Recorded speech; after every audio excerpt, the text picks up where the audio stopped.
adrenal fatigue. Let's make this simple. This, not real. Great name for a paper though. These, very real. Diagnosed through blood tests or other testing methods and often require hormone replacements. So these, real. This, not real. Okay, bye. Oh my gosh, I thought you paid me a compliment and I was flattered. Shucks, how dare I be a human being. I will work on that. But here's my real question. When are we going to stop calling women pompous or egotistical for speaking assertively or with confidence about topics that we are actually experts in? Because you don't have to like me or agree with anything I say. That's fine. But tone policing is not something I'm going to tolerate, and it never really helps anybody, so just stop. To these skinny women who can eat whatever they want. They eat like them, feel... Chloe, I had some food for thought, no pun intended, and this may be off base, but I don't care. Your argument is that celebrity what I eat in a day videos where they eat carbs and are still thin are going to harm our kids because our kids are going to emulate these normal eating patterns, gain weight, which is what growing kids are supposed to do, and then be upset that they don't look like supermodels. Okay, except I would argue that we usually don't see celebrities or influencers consuming scrumptious piles of pasta on the internet. Instead, we see things that are a lot more dangerous. And we all know this unrealistic pressure to be thin coming from the media is not new. This is from 2003. And who wants to go back to the 90s? I don't! And negative messaging about weight doesn't just come from the media. Diet talk in the home can be particularly damaging, especially to girls. Now, there's no fix-all for all of this, but I can help my kids foster a healthy relationship with all foods, keep diet and weight talk out of the house, speak kindly to our bodies, that thinness is not a life goal, and that their bodies are perfect and wonderful at whatever size they may be. Because, Chloe, this cycle has to end with us. So this comment will take you to this video. Cheetos called Yellow Dye number 6. It is made with petroleum. For those of you that don't know, petroleum is gasoline.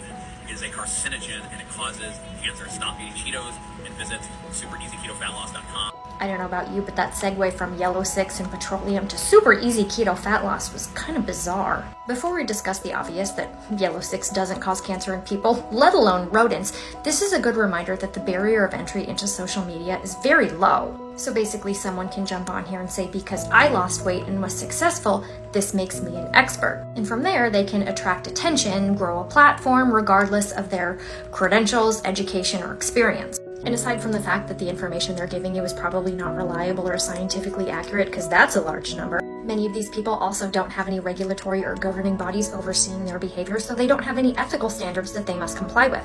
And if someone on the internet also happens to be selling meal plans without a proper credential to do so, do you think they're going to be held liable or responsible if someone does their keto meal plan who has a history of a recent stroke, cardiac arrhythmias, kidney disease, is immunosuppressed, and does their diet and has some serious adverse side effects? Probably not.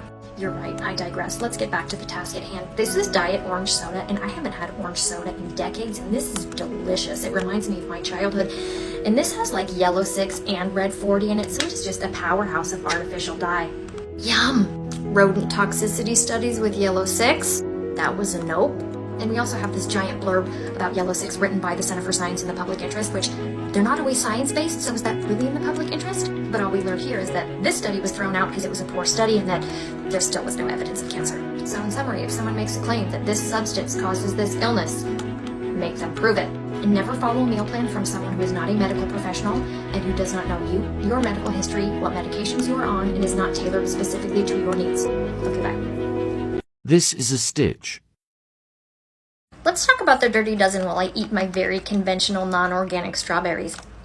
Everything bagels. Let's pretend that garlic gives me digestive issues, but thank God it doesn't. I could eat a little bit, but if there was too much on the bagel, it would destroy my toilet, and I'm renting, so we can't do that. So I ask you to measure how much garlic is on the bagel, because if it's above a certain amount, I can't eat it. And you come back and tell me, Andy, there are 6 spices on the bagel. Is this useful to me? No.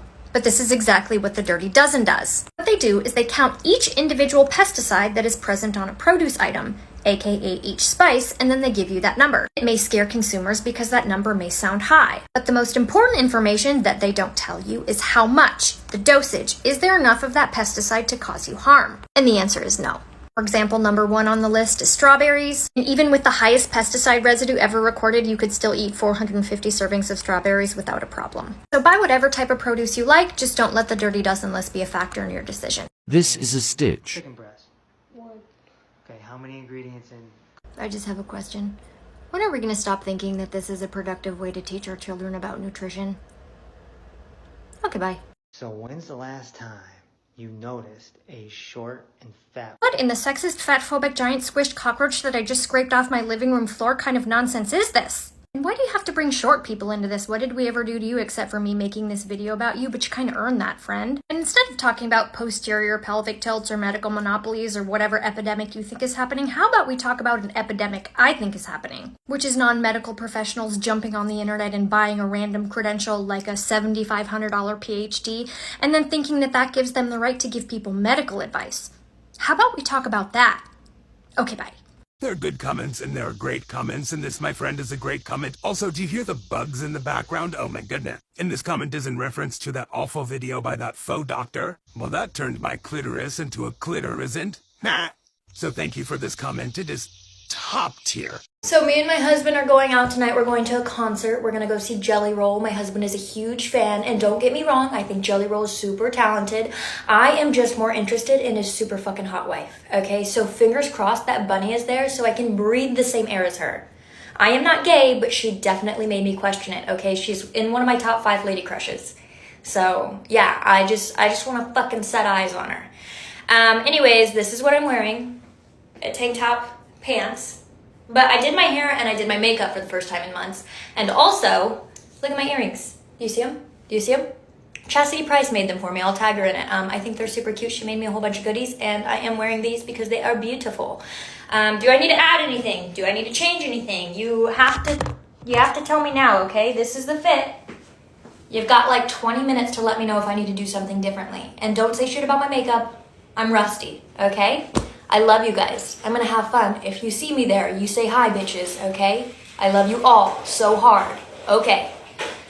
My daughter's loud. I'm sorry. Bye.